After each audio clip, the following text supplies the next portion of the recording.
Welcome, college football fans, to another exciting video. Today, we're going to be looking back on the 12-team college football playoff, a format that was introduced brand new last year, and people are already calling to change it.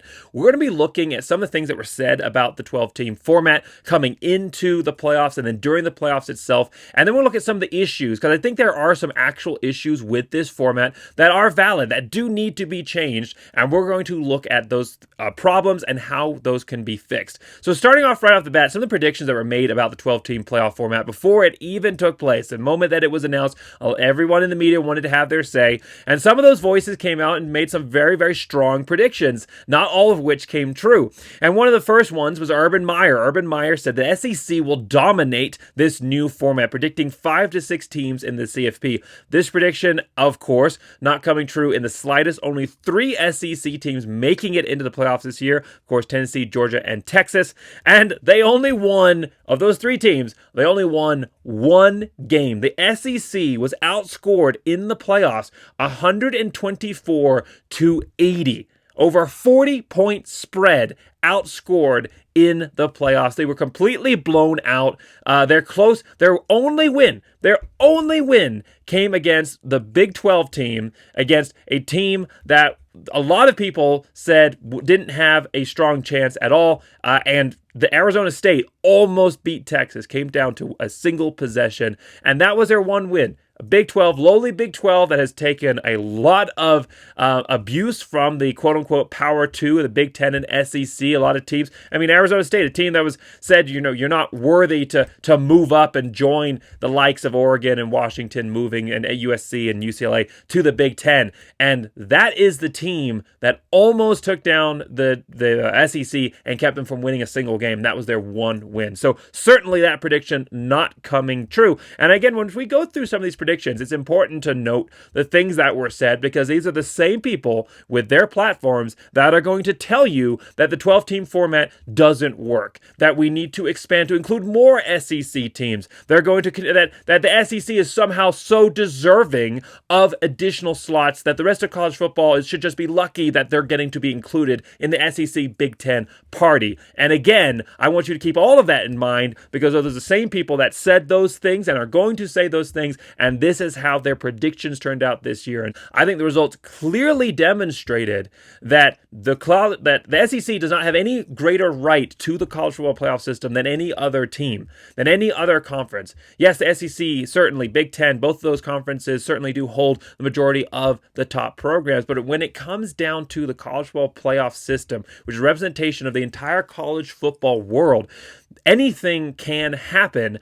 And when you get onto the competitive stage between conferences, yes, while those conferences may have the quote-unquote better teams, that division between great and really, really solid is really not that large of a gap. The transfer portal, NIL, all of that has actually leveled the playing field across college football. The age of complete and utter dominance by the SEC is over.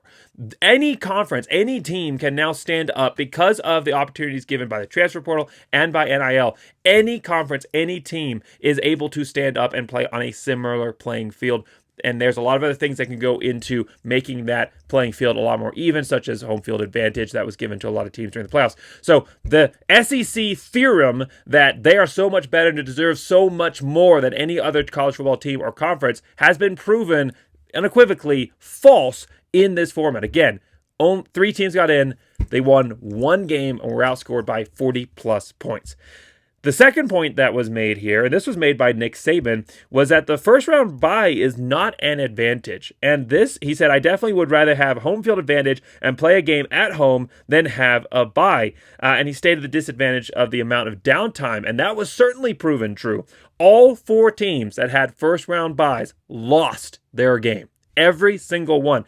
All 4 teams that started at home won 2 games, at least 2 games. Some of them, of course, going all the way through and winning a lot more, like Ohio State. But every single team that had a home field advantage to start, that was not part of the top 4 programs getting the bye, every single one of them won 2 or more games in the college football playoffs. That is a major, major indictment against the current system that we'll look at when we talk about how this thing needs to be fixed.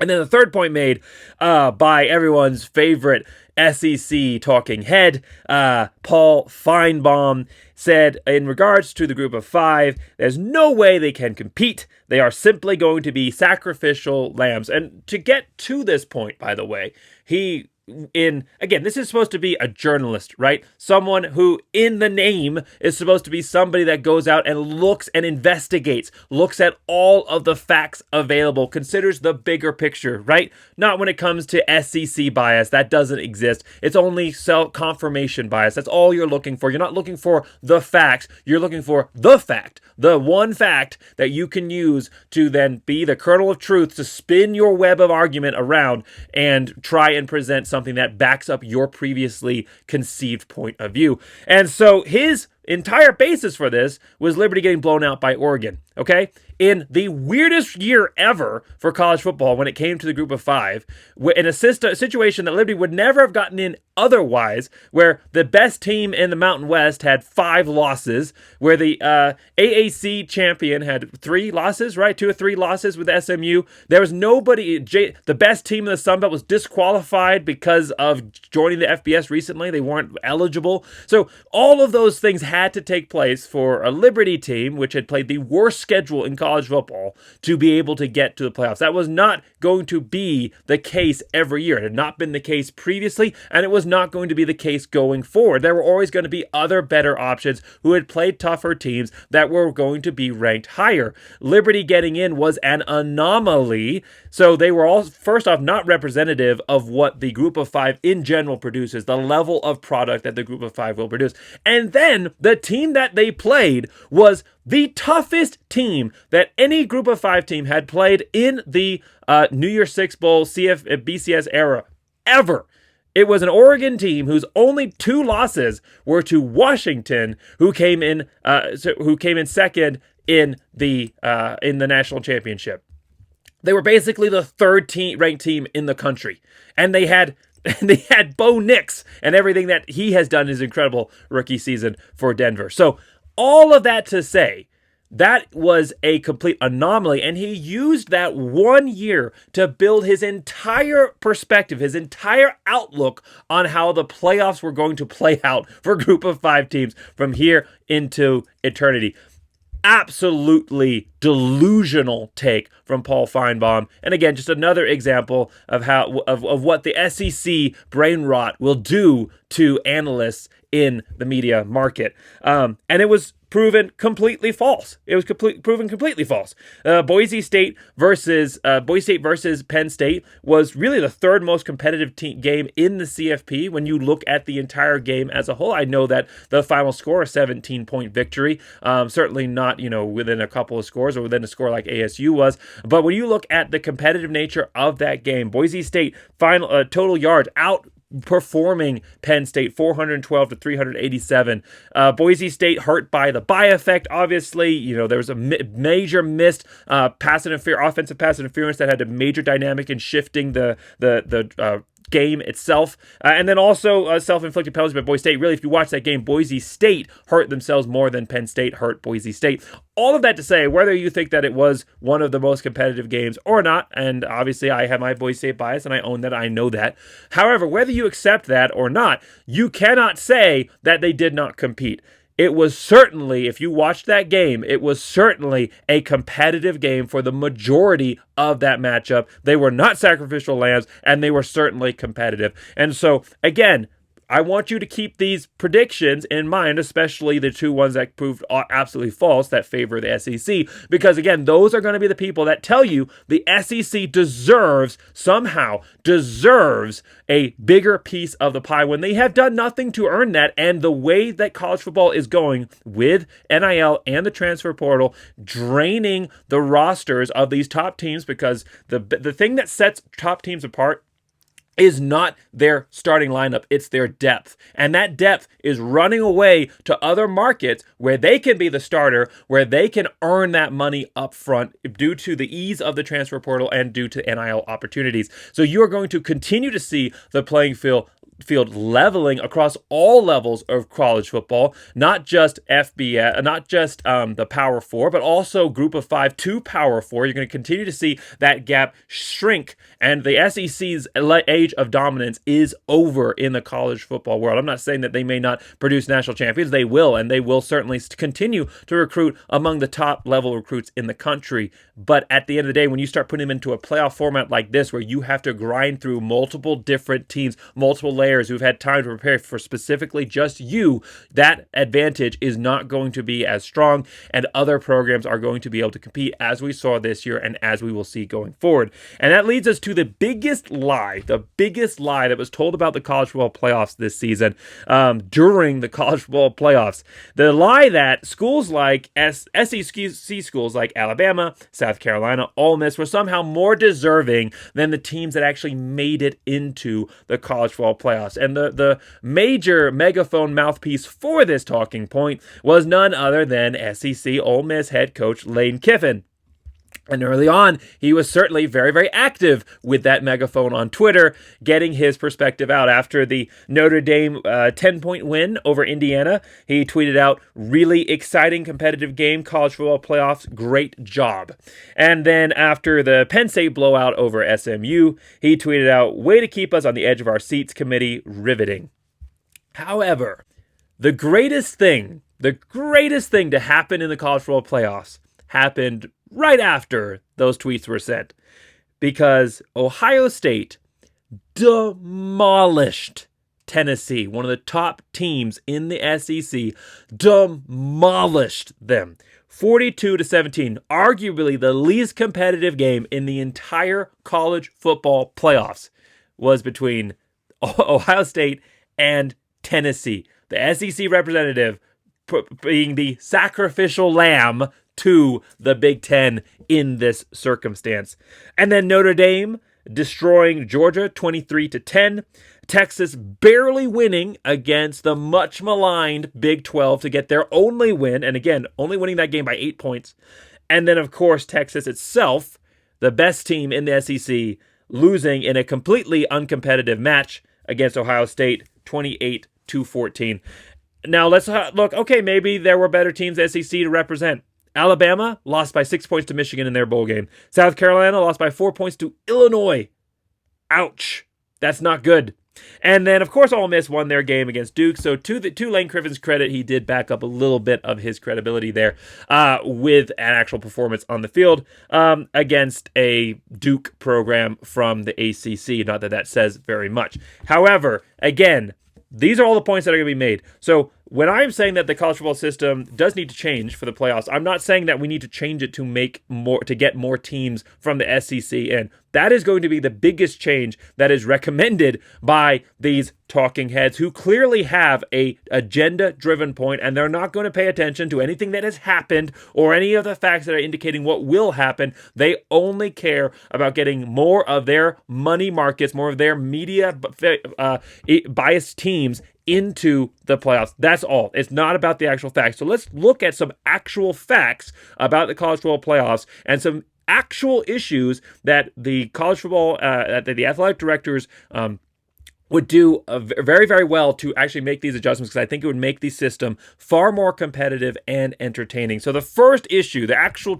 one of the only predictions that turned out to be true by Nick Saban, was the bye-week disadvantage. It is clearly a disadvantage. Again, the 4 top teams in the country, at least by top conference champions. Again, obviously, some of those teams were not really the top teams. Obviously, Arizona State, Boise State were underdogs. However, you still had teams like Georgia losing in their first game as well. And so clearly a disadvantage there, as we saw. So the top 4 teams, and Oregon, in the number 1 team in the country, losing in their first game as well.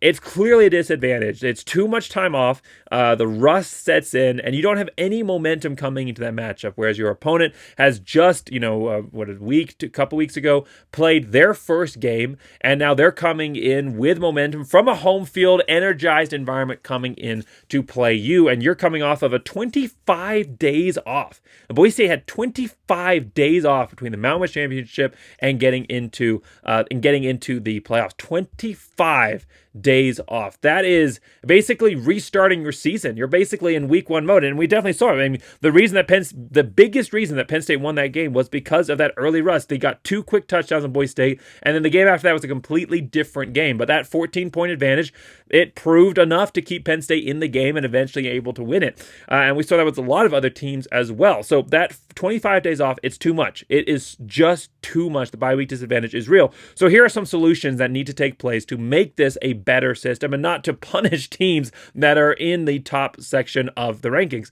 So first off, I believe that the top 4 teams, period, not top 4 conference champions, but top 4 teams, period, should get that bye. I'm still saying that the top 5 conference champions should still get into the college football playoffs. But when it comes to determining who gets the bye week, it should go down to the actual number 1 through number 4 ranked teams by the CFP rankings. This will create a situation where the best rosters, the rosters that have the most depth, that have the best capability of dealing with an elongated bye week period, are able to make up for some of that disadvantage.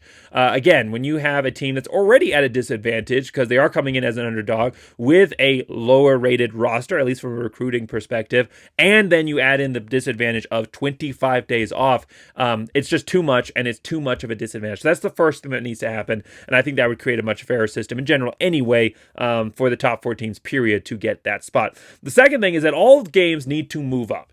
All of the games that are being played right now need to move up, because you had the college football championship being played on January 20th this year. That is way too late. I mean, the first playoff game was the 3rd week of December, and then the last game was January 20th. That is way too large a time. You also start to lose interest in the playoffs because, again, you are starting to having to compete with the NFL as well is starting to come in. And so it is a system right now that is not paying off for the teams involved. It's also not paying off for the people supporting this. They're not getting as much buy-in as they would if these games were being played earlier on. What you should do is you need to move all of the games up. So the first game in the college football playoffs needs to happen a week after the conference championship games. The first games in the college football playoffs need to happen in this case, it would have been the 13th to the 15th of January. So that first week after the the conference championship games, that's when the first games need to be played. Now, what about the Army-Navy game? Army-Navy game needs to move to the first week of the season. It is a meaningless game right now. It literally is a meaningless game. It doesn't count for their conference championship. It doesn't count as far as conference standing in the American Athletic Conference. It doesn't count for bowl eligibility. It doesn't count for anything. It's a meaningless exhibition matchup. And that is such a terrible, terrible thing to happen to one of the greatest football games, one of the greatest football matchups in the college football world. That game needs to be made meaningful again. That game needs to be moved to week 0. That should be the first game played in the college football season every single year. It would be a huge way to kick off the season. So many eyes on it. I mean, you already draws a massive viewership anyway. Then you would add in the fact that everybody is so hungry for some college football, and you're going to get all of those viewers. I mean, it would double the viewership of this incredible game, and it would actually get it played in some decent weather versus having one of the latest games of the season, call it the latest game of the regular season, played in whether it's played in Army Stadium or Navy Stadium. Both of those are very, very, very cold places early in January there. So that is a terrible time to play a college football game.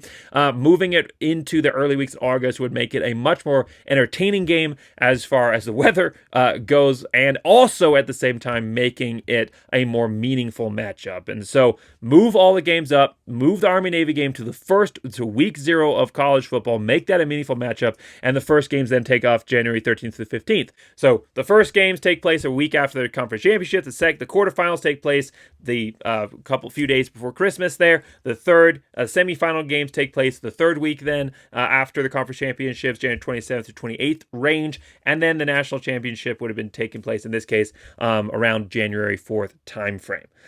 So that is the way that you fix this, is you massively reduce the disadvantage. It becomes a 2-week bye for those teams that are getting the bye week versus a 25-day bye, 3-week plus bye, 2 weeks versus 3 weeks, much better. It's going to better reflect what a college regular season bye would look like. It'll give you time to rest and refocus without also at that time being such a long time that you start to lose some of that chemistry that you've built during the regular season. The third thing that needs to happen is the bye games need to become the home games. It would negate the bye week effect, the negative impact. Still, 2 weeks is still going to have some negative impacts, but now you have a home field advantage, which is going to equalize. And so you're going to have some disadvantage, but also advantage. So we'll equalize across the board and also reward those top teams for performing so well throughout the college football season by giving them another opportunity to play in front of their home field, in front of their home fans, reward those fans for supporting their teams throughout the season. The system right now just really does not make sense where the bye week teams are the ones that play in the neutral site locations. They should be rewarded for their performance by getting the home field advantage and reward those fans because that's what college football really is about at the end of the day. It's about the fans. Nothing happens without them, and it would reward them for their dedication throughout the season. Now, the second issue that you have the college football playoffs, so the bye week disadvantage is the major one. That's the biggest issue. The second disadvantage that you have is that the games are too cold and too late. The problem is that it's too much an advantage for the first round teams right now. It is way too much an advantage to be able to play at home and to play in the cold, as we saw this year. And obviously that's not going to be the case every year. You are going to see some cases where the highest ranked team would be further south in the SEC country or Big 12 maybe, and not as cold. So it's not going to be the case every year, but it definitely becomes a factor when you start looking at the way the college football playoff played out this way and the way that it may play out in the future, especially if you look at some of these top teams that are going to be in the discussion every single year. The Ohio States, Notre Dame's, potentially Penn State moving forward with how they've performed. You're always going to see that cold weather potentially become not just a home field advantage, but now you also have the weather advantage as well because you're a little bit more used to it versus the team that's now having to come and visit you. So it's too much of an advantage for the first round teams. They're not supposed to be getting the advantage. It's supposed to be somewhat of a disadvantage. The advantage is supposed to go to the highest ranked teams. So there's almost a little bit of a motivation to not be the highest ranked team, so you can then get that home field advantage. So those games should be played at neutral sites, and you could still reward the highest ranked team in the matchup by giving them the opportunity to pick their neutral site location. So if you were Boise State, you could choose, and you were the highest ranked team of those teams in the first matchups. Again, probably would be unlikely, but in this scenario, you could choose to play at the Rose Bowl and just be right down the road, kind of, not that long of a drive, or you could go to your favorite place down to the Fiesta Bowl. So the advantage would still be there for the higher ranked team that they could pick the neutral site location, either one that has historic meaning that would motivate their fan base or one that would be easy for their fans to travel to. And at the same time, it would take away the major advantage of home field and the elements that became a major launching point for every single one of these teams to push through and make deep runs in the college football playoffs this year. It's topside. It's the wrong way around right now. It's upside down in how the college football playoffs should actually be formatted, where it gives an advantage to the lower ranked teams and an advantage to the teams that have been the most successful throughout, a disadvantage to the teams that have been the most successful throughout the season. So that's the first thing that you need to do. And then, like I said, moving all of those games up so they're not played so late, so they're not having to, compete with the NFL schedule. The NFL playoffs don't start until around, I think, January 11th this year is when they started. So this would get all of those games finished before the NFL playoffs actually started taking place. You wouldn't have to compete with them. The college football season would wrap up before you had to deal with the NFL. It would keep the focus on college football and then allow a smooth transition to the NFL. And also maybe NFL viewership would increase a little bit as well, because you'd have all these college football fans that are now sad that the college football season's over, and so now they're transition into their last chance for some football with the NFL. So you wouldn't have to compete with viewers. And then at the same time, it would help keep the games from getting as cold in the later rounds, because it would be played earlier in the season, and it would also keep that momentum and that interest. By the time the national championship was so late this year, by the time it happened, I mean, all of the hype, all of the pageantry around it kind of dissipated. I mean, obviously the fan base is involved for watching, but it really did not seem as big a deal this year as it has in other years, and that was certainly a common sentiment across social media in regards to the national championship this year. So move the games up, So the first two situations, right? Bye week disadvantage is solved by moving those games up and also providing the home field advantage to the bye week teams. And then in general, getting the games closer to the end of the college football season and prior to the NFL taking place. So you really solve both those problems in one blow: bye week disadvantage and the games being too cold as an advantage and too late in the season. The third issue that we had with the college football playoffs is that Notre Dame got to host a first round game. I'm not saying that Notre Dame shouldn't have been in the playoffs. They certainly deserve to be. They got to the national championship. Even though they lost, they still were one of the top teams in the country, second in the country. However, they should not have been allowed to host that game. They shouldn't, because they lost to Northern Illinois. Even worse, they lost to Northern Illinois at the beginning of the season. Early season losses don't mean anything anymore if you are part of an elite club of teams that get given the extra nod. I mean, Alabama was still in the running after the losses that they took. It really took a final blow by Oklahoma to take them out. But they lost to Vanderbilt, and they were still in the running for top level of the college football playoffs. That is ridiculous. Texas, they lost to Arkansas, and they still ended up as high ranked as they did. The games in the regular season should mean something. It shouldn't be pre-designated teams that are going to be given a pass no matter what because of the bias in the human system. Now, I thought the CFP poll overall was not terrible this year. I did like that they actually gave credit to Boise State as they deserved. However, would they have given that same credit to Boise State if they'd had the exact same record, exact same results, exact same scores, and not had Ashton Jeanty? Now, we wouldn't have done what we did this year without Ashton Jeanty. I'm not saying that. We're in Ashton Jeanty jersey right now. However, if we hadn't had a Heisman candidate player with all of the media attention on them, and it had been, say, the team we're going to see next year, and they had somehow managed to do everything that this team did, would they have been given the benefit of the doubt? Would they have been ranked as high as they were? I don't think so. I think Boise State this year benefited from the Heisman race campaign and some of the bias in the media that came from that and being allowed to stay in the rankings. They earned it, but the bias helped the media actually see that they had earned it. And again, I'm not saying Boise State did not earn it. They certainly did, but I think the bias allowed them to, in regards to the Heisman campaign, helped overcome some of the biases that usually end up hurting Boise State. It equalized out, and the truth won out for where Boise State should have been ranked. However, that may not have been the case if they had not been for Ashton Jeanty. And so I have had an issue with the new college football playoff system since 2014 in the way that teams are ranked. The issue with the last system, the BCS era, was that it was all computers. There was no forgiveness for extenuating circumstances, understanding about where teams actually are. It was just all numbers and data and just very, very cold, uncaring computer system. That was wrong. We needed to go away from that, but we went to the complete opposite extreme. We got rid of the computer entirely, and now we're all human bias. So instead of having any kind of reasoning or logic or standard levels of fairness across the board, it's now just all what a group of human beings with all of their preconceived notions and biases happen to think about the teams that are currently in the running. So we need to go back to a system that incorporates the BCS solution as well. It shouldn't be the majority. It should still be a majority human deciding factor that can look at the bigger picture overall and make the right decisions. But that human bias should be countered by the BCS computer system. So we should have a 40% stake where 40% of the ranking is determined by the BCS rankings, and then 60% of the ranking is determined by the computer. The human consideration would allow circumstances to come into play. The computer would then be allowed to help counter that bias, and it would be a completely fair system. And you wouldn't have situations like we have seen over and over again since the CFP system was invented, was implemented.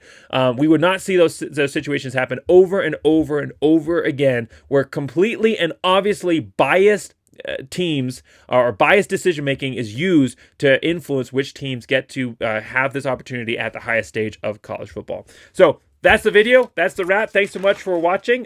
Make sure that you leave your comments below on your thoughts on how this playoff system worked out, issues that you thought needed to be resolved. how you think that the college football playoffs could be made better, whether we should expand it, if the changes I think should be made, if you think other things should be put in place. I'm interested to have that conversation with all of you. It's an exciting time to be a college football fan and everything that this new world of college football has to bring. I know that there's going to be a lot of changes going forward, whether that's in conference realignment, and when that happens, I will talk about it on this channel, or whether it has to do with the way that college football is run as a whole in NIL or transfer portal, or how we end our seasons with the CFP format. All of those are going to at some point change in the future, and the way that things are running, it might be this year. So there's going to be a lot of exciting content on this channel over the off season. If you're interested in any of those topics, if you're interested in Boise State football, if you're interested in West Coast football, college football in general, make sure you like, subscribe, and as always, go Big Blue!